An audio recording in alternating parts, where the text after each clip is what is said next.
And of course, we have a young man here. He looks like he could be my grandson. No, I think he does have a youthful look, you know. Mr. Swell, Omar Swell, I got it right? Newell. Newell, we say no? What happened? Why? Mr. Newell, right? Yes. My brother, Omar Newell. It is great to have you.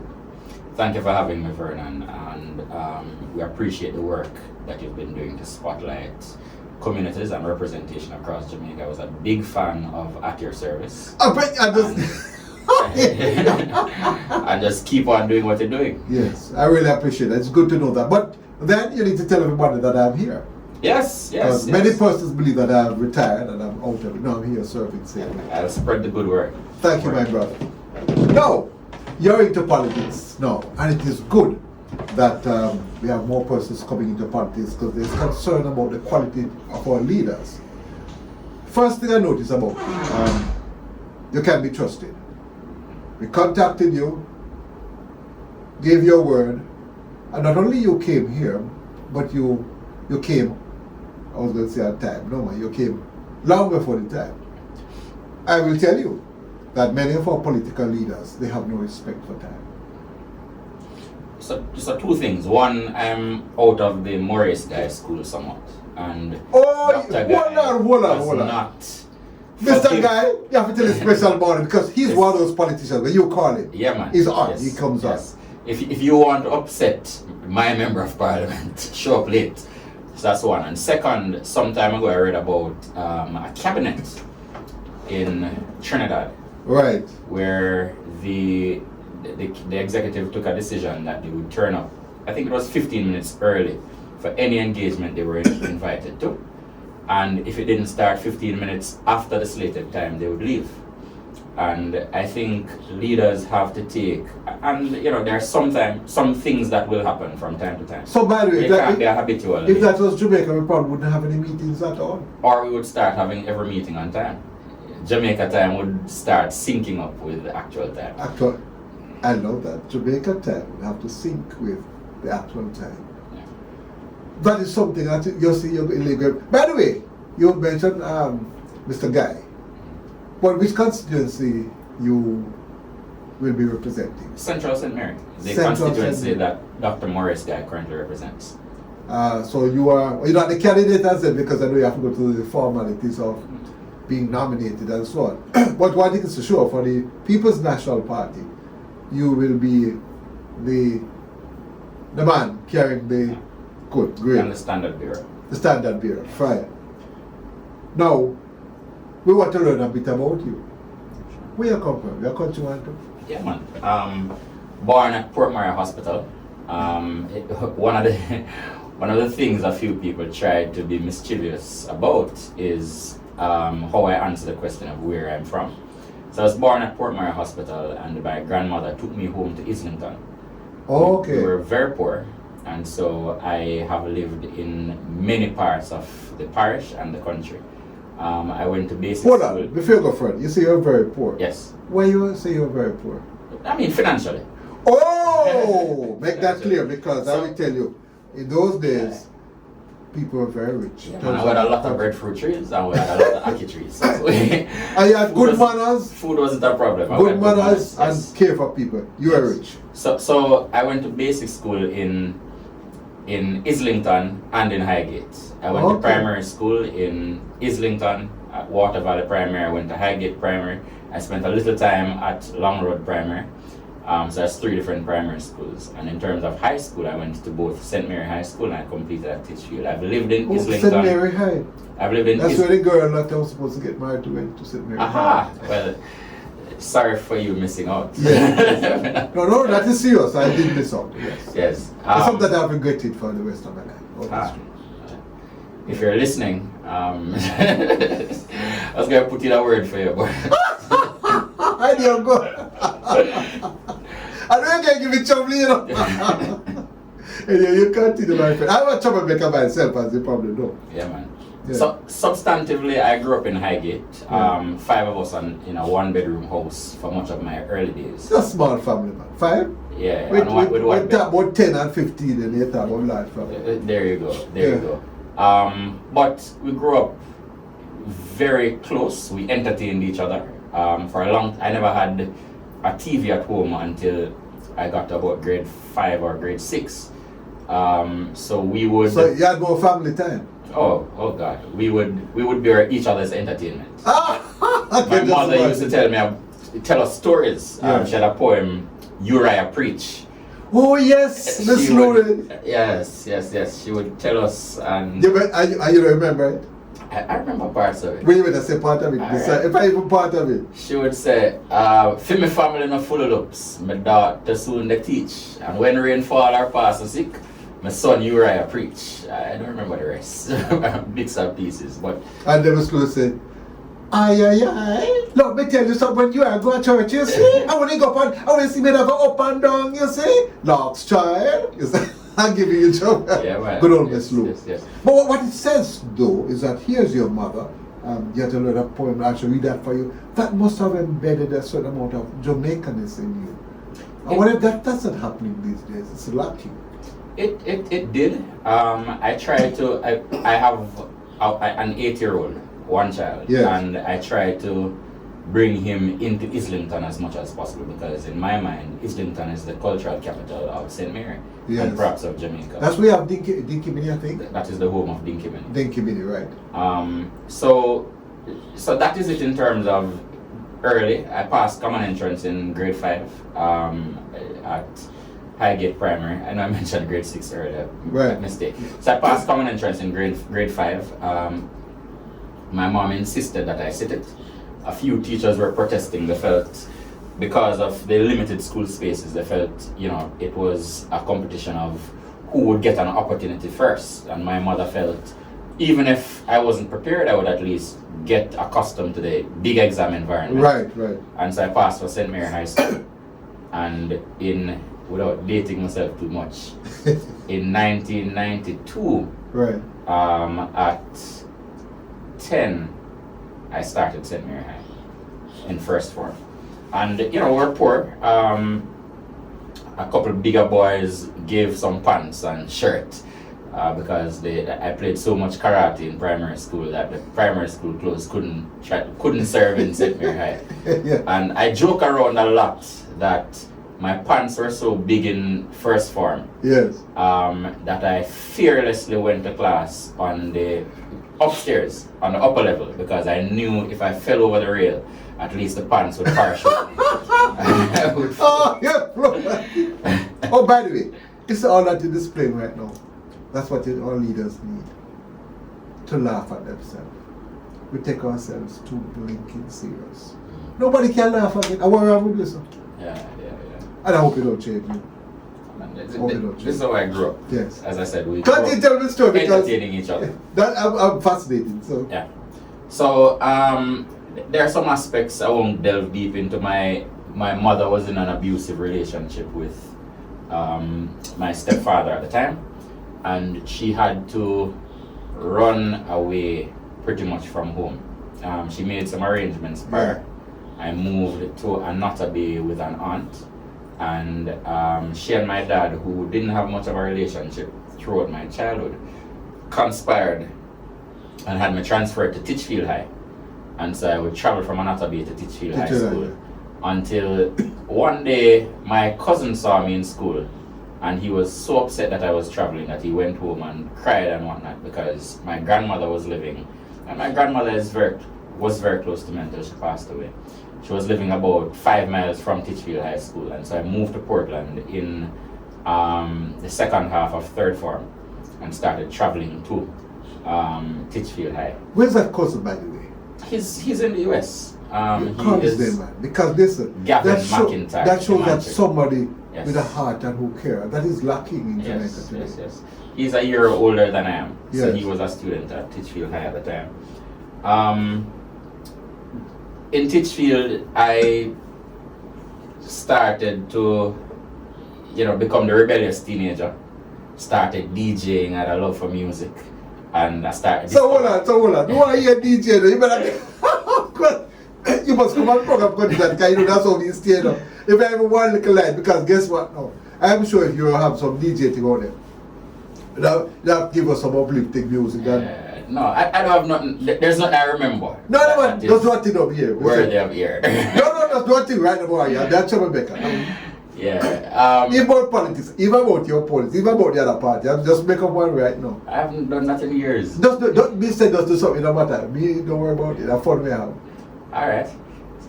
Sit down and not read him, not hear, not read him. I can't remember nothing at all. But you say no, even when you start, yes. it's clear to me Yes. that you have rhythm in your voice. Yes. And you never can tell, Master, if you are going in politics. Yes. I know for particular lady in your party too. Mm-hmm. She has a fantastic voice. Well, I have a solid relationship with aspects of the entertainment community. Yes. In fact, an early gift I received for my campaign was a dub plate. A song. Really? I did not know the song at the time, but my team told me that only means I was getting old because it was one of the hottest songs at the time. So in Titchfield, joined a crew. We called ourselves the Bulla crew. We ate a lot of bulla. We never had a lot of money, and I started skipping class a little bit. I left Titchfield with 4 C-Sec subjects. I sat 5. And I had to, that is where I honed my advocacy skills, because I had to debate and argue in order to be recommended, even for the 5. I wasn't able to find people willing to recommend me. After I left Titchfield. By the way, make sure you're going to politics, remember these things. Yes, yes. For example, this whole idea of somebody deciding which exam you take, it is wrong. It is crazy. It is wrong. You know why it is done? It is not done for you. No. It's done for the school. Yes. So we set up 10, I got 100% pass. Mm-hmm. You want to tell you my experience? I couldn't manage chemistry.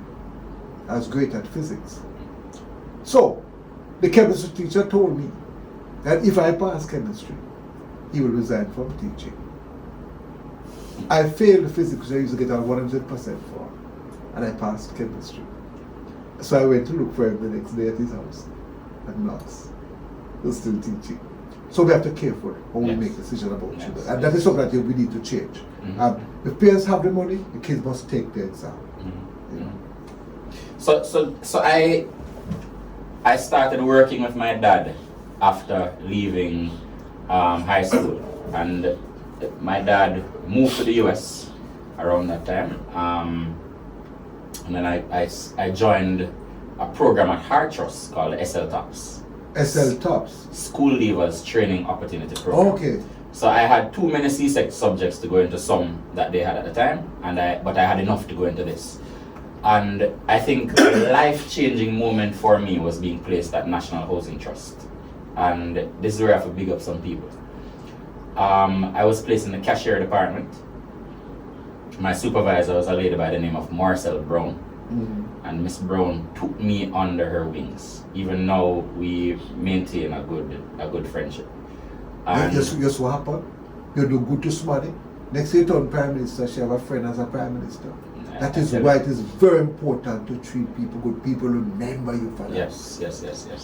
So I started working at NHT putting stamps on the back of receipts. Okay. And that was my job it was supposed to be my job for about, I think SL Tops was for a year. Yes. But within 2 days, she advocated for me to work as a relief teller.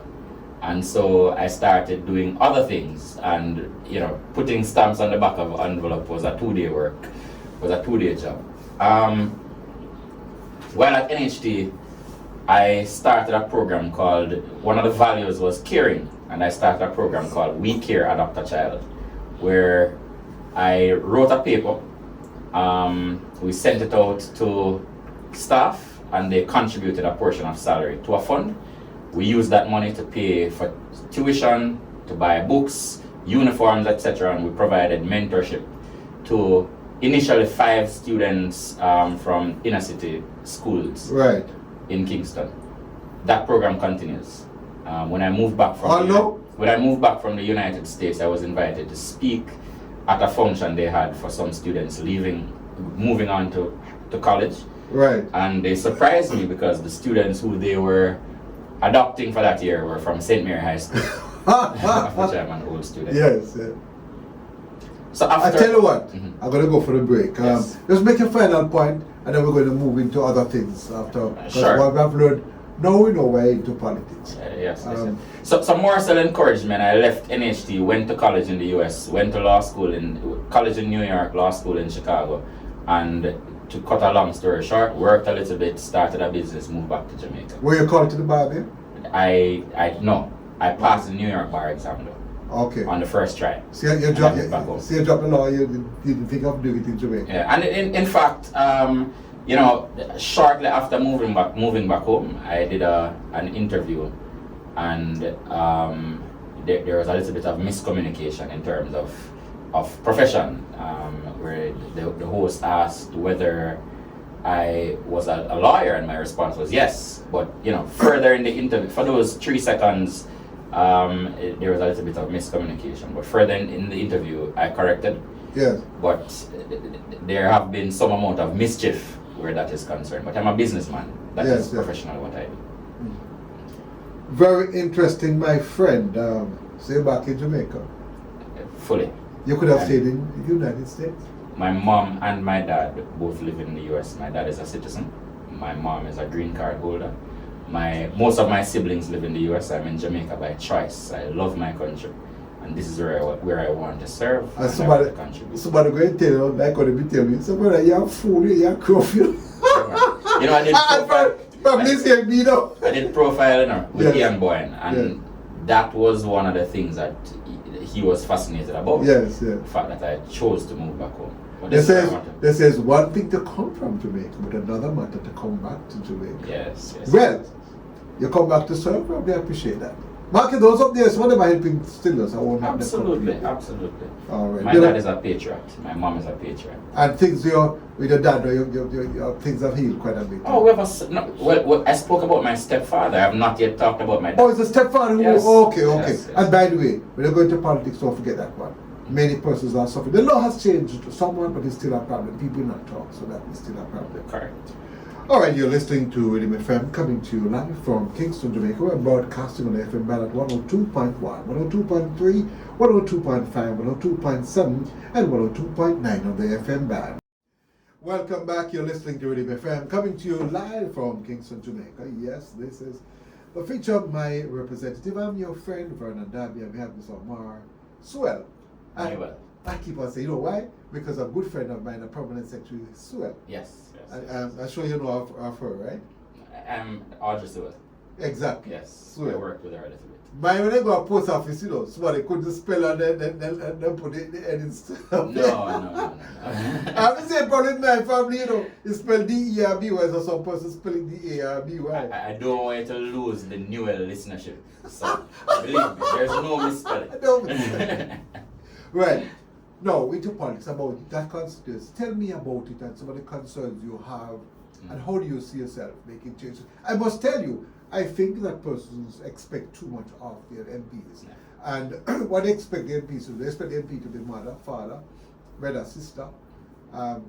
When it comes to death, they must do everything, and that is wrong. Your main role is you are a legislator. Correct.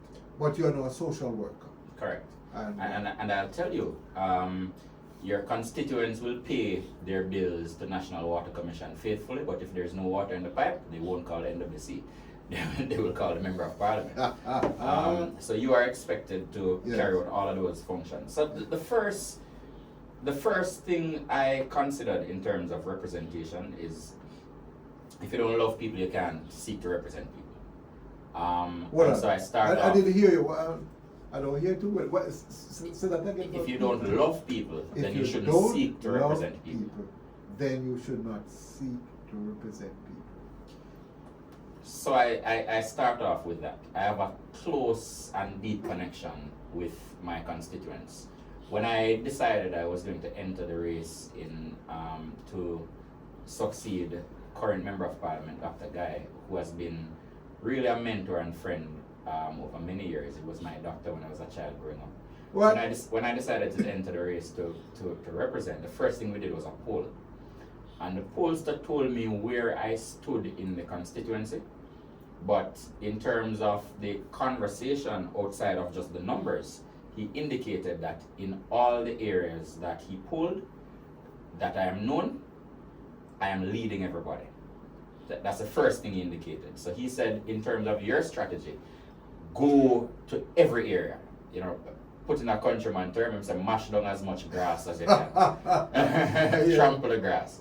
So that is the first thing. In terms of issues facing Central St. Mary. But before you move on, that I'm keen on that. A lot of media houses, they are keen on the controversy and the war. Sure. I only asked us for interest. How are your other competitors? Did it have a smooth election or it was a fight or with democracy is messy. And so even in an internal election, yes. There will be moments that will test the relationships.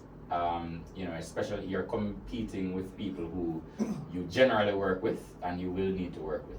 So there were moments that brought significant stress on the friendships and on the relationships. But we were not one of the contests that had a lot of issues that got out of control. And if you look at the different internal contests within the People's National Party. Those are PNP, it happens in JLP, no matter. Right. But if you look at the different internal contests going on now or that would have taken place over the last 3 months within the PNP, you would agree that unless you're on the ground in Central St. Mary, right, a lot of the controversial matters would not have gone to your attention. And that is a testament to the commitment of both aspirants. I told my team from the start that we were going to win. And so since unity is the responsibility of the winner, we had a greater responsibility to ensure that we had a clean campaign, and we were committed to that from the start. But because you have a clean campaign, you don't make the news. I don't know why me call you here. Eh? Well, we make the news when it is important. So at the start of the campaign, when the media houses were very interested in who was running against who. Right. As a former president of the Patriots, I was called and I was in both national. Oh, papers. that's why you are calling, because so probably you expect a little war in here. Let me tell you something. I'm in the media and I don't have very many friends. Yes. The media sometimes contribute to the problems that we do have. And you have a campaign going. And the moment you hear somebody a little war, it's headlines. And that in itself can fuel more war. I would advise personally. But it won't fuel Newell. And so, you're classic, you know. Yeah. So Yeah. I mean, my personality has been growing up, and again, I attribute a lot of it to growing up in Highgate in that Right. 1-bedroom household, all of us. I steer clear of controversy. It doesn't mean that I'm afraid of a fight. Right. But I don't But try to court a fight. controversies. Yes, I don't try to you court know, a court a fight. fight. I see, I love that. Right. So we have had now the contest is over. A lot of the a lot of people who were on the other team who supported my competitor, Senator Dr. Floyd Morris. Oh yes, They I'm quite are- familiar with him. As a matter of Yes. fact, my past student works with him, yeah. A lot of them have reached out, and we have been reaching out, and some have reached out to us faster than we have been able to reach them. Yes, yes. And so now the focus is on strengthening the constituency and ensuring that everybody's voice is in the future of the constituency.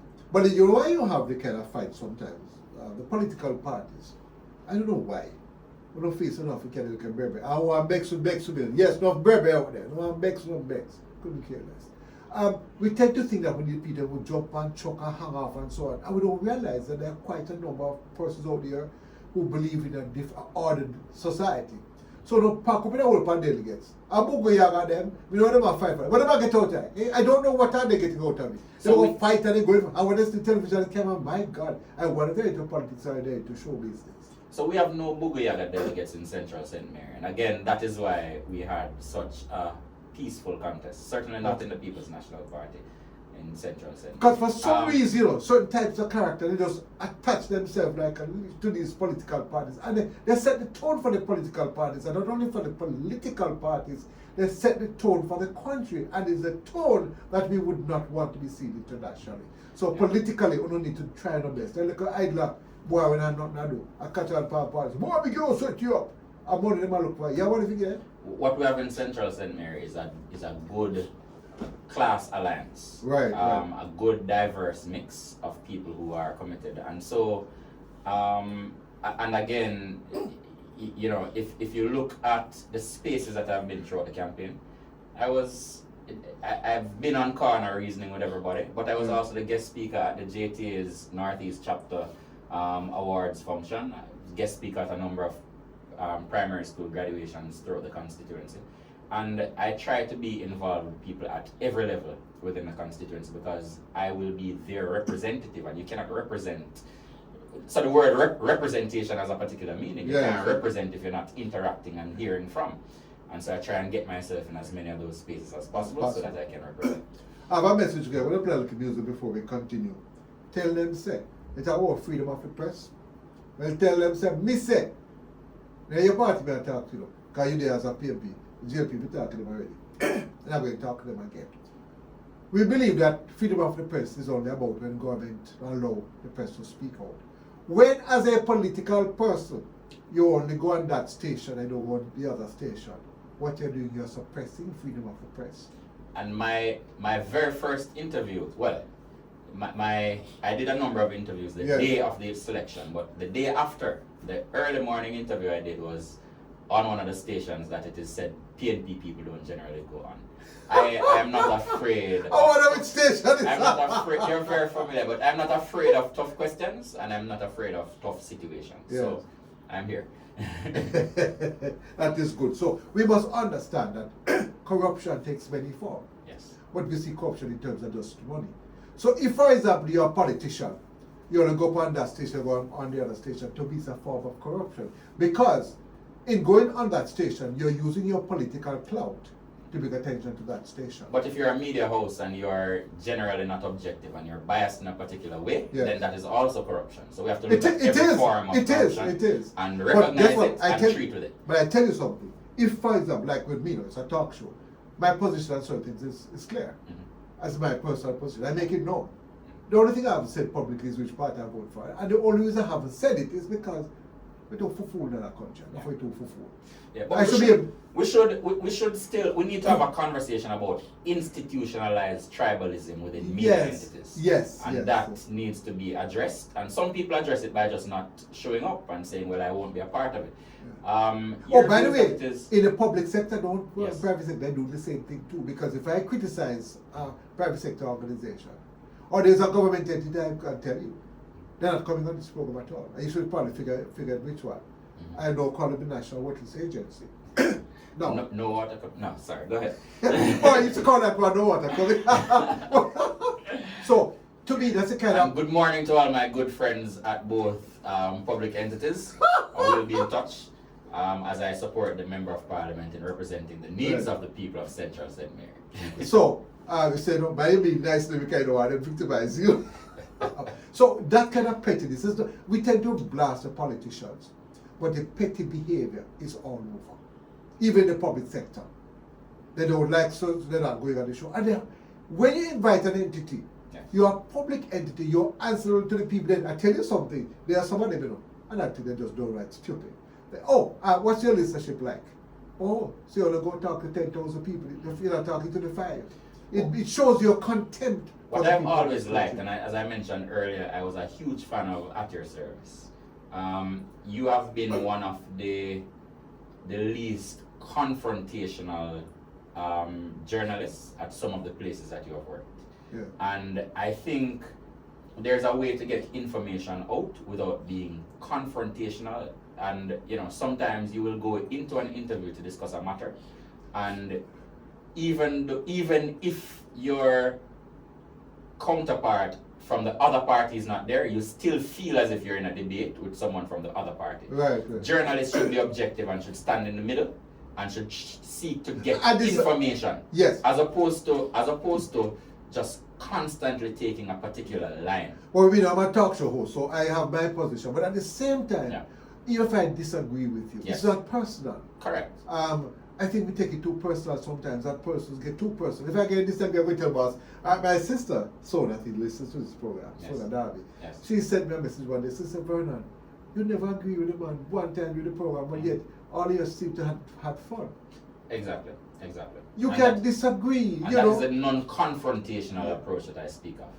We can be civil, we can have civil Exactly. disagreement. We can be civil and disagree. But I am totally opposed to the institutionalized tribalism Yes. in some media houses. Let me And tell you that's what as I far did. as I'll go. Let me tell you what I did so one time. It was Sister P's birthday. So I just called her. They said, you just call her. I said, this is her birthday. Oh, it's happy birthday. You can't call her to, it's some politics. So when I call her, I wish her happy birthday. And I started to sing for her. The rest of the students started to sing. I was told afterwards that you couldn't believe it. And somebody from the media. But you have to understand that she's a human being also. Absolutely. It's her birthday. Why must I get to party politics on a woman's birthday? And that's where I think differently. No, there are some national issues, and we have to carefully how you try to do because a political party. Well, you can say that. I would say to you, what you say here is probably what you believe in. Sure. Because I can't tell you what parties like. I've been close to it. Yes. Our political parties just keep them in a lime tree. Some of them, everybody from Father Manley, Buster Manley, right a lime tree square and Glastonbury, so I know all of them. Personally, by the way. Mr. Siaga, personally. The only one I didn't know pretty well is Michael Manley, but I did know him as such. So I know, so the party base is wrong. But national issues, I've about another 5 minutes, and when we come back after the break, tell me in terms of your opinion on certain national issues. There are quite a few, but you start with one. No, you can go ahead and say. No, I'm telling you. No. It's not about me directing everything. That's where I'm different from many other persons. When you come here as my guest. So, yes. I mean, there are some things I can touch on. I think just corruption has been, and I'll use that word again, institutionalized in local affairs, in local public affairs. And we say local, I'm it's looking- both private and Yes, political. yes. No, I mean, I always say when a police pulls over someone on the road and says left or right, and the person says, I leave a thing, the police gets called corrupt, but the person who leaves the thing is equally corrupt. So they're recruited from society at large. But in terms of politics, I am. But before you go further, I'm telling this one. When you do the right thing last time, Mr. Boss, I can say, I do your job. And the police looked at me and said, Mr. Darby, don't do it again. I said, Mr. I slightly said, that killing story really wrong for you. He was saying, go on. So you have those officers too if you are quite courteous to the Yes. And I mean, so that is discretion that comes with the Oh, work. by the way, can you come and become your campaign for me too? This whole idea of ticket, we need we call it now, a warning ticket in the system. The idea is that to make money. And if you get certain amount of warning tickets, then you get your ticket. So that I think we need to have that. And so you make a little mistake, give you a warning ticket. We need that in the system. Like, go and talk it out. Corruption. Right. So I'm eagerly awaiting the information from I think it was the Auditor General's report. Yes. There are a number of political representatives who have been cited. Let's put it that way. I'm very disappointed that the government would have delayed the tabling in Parliament, and I'm looking forward just to getting an opinion on whether that is even allowed or whether it being a creature of Parliament. That's another one I want to champion. Why it have to go through Parliament? We need an independent body with findings, and there are findings. We have probably a specialist prosecutor. And I think that an independent prosecutor is the way that the government tried to go with the Integrity Commission. And however, being a creature of Parliament, and Parliament being the institution that represents the masses of people, I'm not in support of taking things away from Parliament. I'm in support of greater accountability But from hold on. Parliament. If you break the stoplight, Yes. what Parliament has to do with that? Absolutely nothing. But that doesn't go to Parliament. That's what I'm telling you. We know we get, okay, this is my opinion by the way. We get all the big judges because when they say you're not guilty guilty because I'm big judge. I am saying there are certain things. By the way, we're a thief, Aki. You're a thief. They're give you 2 lick, you go to prison and lock you. But corruption is treated differently. Yeah. That is wrong. If, sorry, if investigations are carried out and corruption is proved, even if you mislead the House, Yes. it should become a police matter. But as politicians, we tend to protect ourselves. There are certain things that you can use Parliament for. My voice is going this way. No, but the Director of Prosecution can prosecute.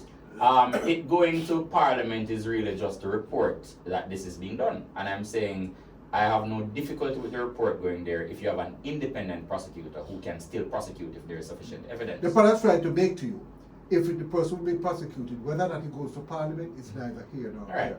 We have set up a system where it's all about reporting to Parliament. No, but Parliament doesn't give permission to prosecute him as an independent prosecutor. So hold on. Why they not deal with that? Why that? Like I tell you, I find the committee they chat too much. What Mr. want you to do? Let me just finish. Yes. Mr. Gray Christie in chat too much, in tweet too much. Mm. The justice there in chat too much. Right? Do your work. You have written a report, done, keep your mouth shut. You know why you mustn't chat too much? This country's hard line when it comes to PNP and JLP. If the government says something you talk too much, they're going to line you up. So I'm saying, even the former chief justice, let him know, he need to keep his mouth shut. If you're going to inform the public about how you operate, I don't have a problem with that. But as somebody dealing with corruption, you do not get into an argument with those who are above you. You don't do what you need to do, then chat too much. Mr. Greggs must stop the blinking tweeting, and you must not tweet in some other sources because you can come across as if they pay you for tweet. Don't do it. So the protocol at all around, we need to have it. We don't have class again now. We go stay them there, you know, we see a big shot, take up their foot and put up on top of the concrete piece of it, then put them food and so. We've become a very British nation. And if these guys were enjoying, just keep them on shut, maintain. You don't get into a cuss with politicians. You don't do it. Yeah. So by the way, and that's what I'm saying, not right, you know. Yeah. All I'm saying, stay clear from the cuss. Because at the end of the day, you want to be legitimate nationally. And if you get to the cuss, one side went against you. Yeah. But what I'm saying, I think what needs to be taken on is the number of cases that have been referred for prosecution and nothing further has been done.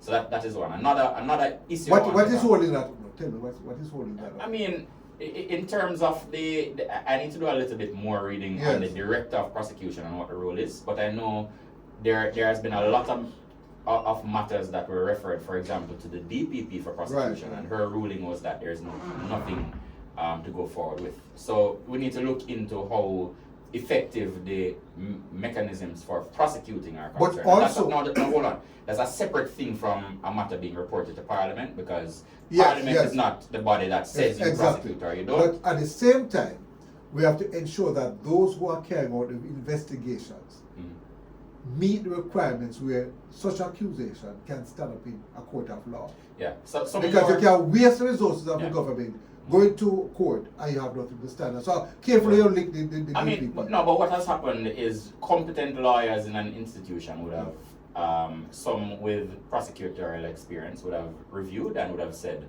this needs prosecuting, and then the response becomes that there is no case. But that certainly needs further discussion. Yes. Another matter as a rural man that is of concern to me is that the National Irrigation Commission, they are concentrated pretty much in one area of the island. I have a lot of farmers in St. Mary. They're dealing with drought, etc. And neither the trucking of water nor the laying of irrigation pipes, as is done in places like Hillrun and parts of St. Elizabeth, etc., my farmers in St. Mary don't benefit from that. So we need to look at how we scale so that... I'm going to go for a break now, but sure. So that part you made, it applies to everything else. Yes. Garbage also. We have one central agency. Yes. We need to move things back to the parish councils and empower the parish councils.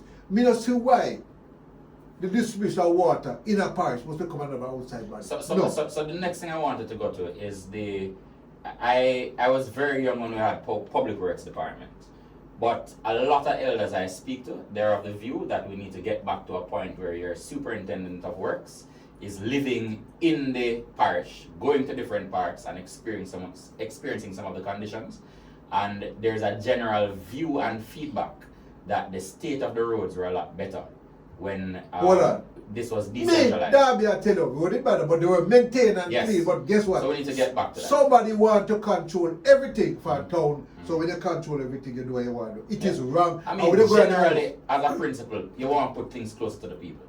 Exactly. closer to where you know. We need to empower those parish councils. Yes. And that, this, if you're going to the house and this trump and this system, I come right down, make a look for you. And the last thing since No, I have to go. No, you come back. I have to go for the break. I have to go for the break, right? We'll come back and talk about that. All right, you're listening to Rhythm FM. Welcome back. You're listening to Rhythm FM, coming to you live from Kingston, Jamaica. Yes, it's a feature of my representative. I'm your friend Vernon Darby. This is a People's Program, Spot On. And of course, Omar, Newell, the man who will be the next member of parliament. So he thinks. You can tell me if he's going to be the next member of parliament. But one thing I'm going to ask of you, based on some of the things that you want, it's clear to me that while we might look at the personalities who are there now, the system needs to be changed. How we do things, even how we prosecute and how we deal with corruption. The system that we have now is clear, can't manage it. So that is something that you have to think about. Now, I'm appointing you as of now as the Prime Minister of Jamaica. You speak as the Prime Minister, and you can speak for the next. Oh no, it's only 3 minutes because our time is going. So over to you, Mr. Newell. Thank you, my Minister of Culture, Vernon Darby, for this opportunity. I mean, the first thing I want to do is I want to decentralize as many things as I can, for two reasons. One, I think you deliver better service when you're closer to the people you're seeking to serve. But second, in places like the United States, I have seen what government buildings and operations can do to the economy of a space.